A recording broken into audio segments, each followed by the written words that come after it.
आज ही Doubtnut app download करें। Doubtnut पर होगा अब आपके सभी मैथ्स, केमिस्ट्री, फिजिक्स और बायोलॉजी डाउट्स का सफाया। बस अपने क्वेश्चन की फोटो खींचो, उसे क्रॉप करो और तुरंत वीडियो सोल्यूशन पाओ। Download now. Hello everyone, the question is given below are four para-jumbled sentences. Pick the option that gives their correct order. Fine. तो हमारे पास चार सेंटेंसेस है, हमें बताना है कि कौन सा ऑर्डर बिल्कुल करेक्ट होगा। एक बार हम सेंटेंस पढ़ते हैं, स्टार्टिंग में पढ़ेंगे। अप्रोच यही होती है कि आप स्टार्टिंग सेंटेंस की स्टार्टिंग से पढ़ो थोड़ा सा हर सेंटेंस में। अगर आपको लगता है कि इससे पहले कोई सेंटेंस होगा तो आप उसको लीव करके उस सेंटेंस को ढूंढो जो इंडिपेंडेंट हो। जैसा मैंने फर्स्ट ऑप्शन में, फर्स्ट सेंटेंस में ही देखा, ए पार्ट में यहाँ पे गिवन है बट द ईगल। तो बट जो एक कंजंक्शन है वो कॉन्ट्राडिक्शन शो करता है, यानी कि इससे पहले ऑब्वियसली कुछ हुआ होगा, यानी कि जो ए ऑप्शन है वो तो नहीं हो सकता, मतलब वो फर्स्ट में नहीं आ सकता फॉर नाउ। तो अभी हम कह सकते हैं कि ये गलत है, राइट। अगर हम सेकंड को देखें, बी को देखें, तो सेकंड में क्या लिखा हुआ है? सेकंड में है द बीटल देयरफॉर भी ये शो कर रहे हैं कि इससे पहले कुछ हुआ है, तो इस तरह हम बी को भी नहीं कह सकते। Third is when the eagle flew away the beetle flew after him to learn where his nest was. अब ये हो सकता है कि मान लो सेंटेंस जो हमारा जंबल सेंटेंस है वो यहीं से शुरू हो रहे हो, बट एक बार हम डी भी देखते हैं। A hare being pursued by an eagle took himself for refuge to the nest for a beetle whom he begged to save him। अब देखो ये बात तो ऑब्वियसली पहले होगी, क्योंकि ये होगा तभी तो वो बोलेगा ना कि when the eagle flew away, तो उसके बाद बीटल उसके बाद उड़ा, ठीक है। उससे पहले तो हम ये बात कह नहीं सकते। तो ऑब्वियसली हमें जो ये हेयर जहाँ पे इंट्रोड्यूस हो रहा है, ये जो बात है वो, यानी कि ऑप्शन जो डी है ना, वो पहले आना चाहिए, ठीक है।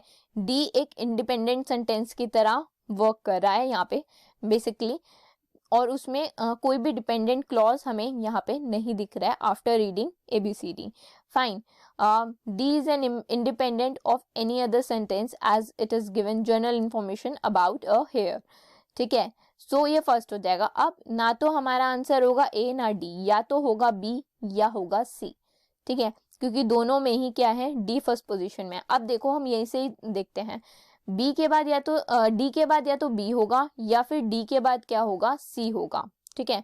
डी के बाद अगर हम रखें सी को, तो डी के बाद सी देखो बोल रहा है when the eagle flew away. अब ये वाली बात हो रही है, इससे पहले अगर मैं बी को रखूं तो उसमें बात हो रही है बीटल की। The beetle therefore interceded with the eagle begging of him not to kill the poor suppliant and pleaded with him not to kill so small an animal।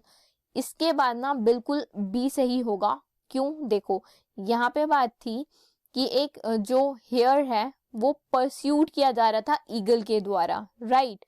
तो इसीलिए हम कह सकते हैं after D we have to put B, इसके बाद हमें B ही रखना पड़ेगा। अब देखो बी के बाद अगर आप ए को पढ़ोगे तो वो बिल्कुल अप्रोप्रिएट आएगा, क्योंकि यहाँ पे ये बात खत्म हो गई। अब उसने कहा बट ईगल इन रैथ, जो ईगल था वो गुस्से में gave the beetle a flap of his wing, उसने उसको मारा and straight away seize upon the hare and devour him, right. तो देखो उसके बाद उसने उसको मारा एंड ही जस्ट राइट, और उसके बाद जैसे ही ईगल फ्ली हुआ वैसे ही बीटल उसके पीछे गया to learn where his nest was.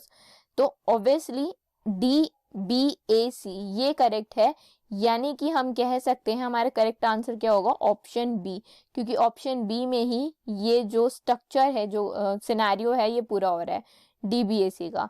So this is the correct answer of the given question. Thank you.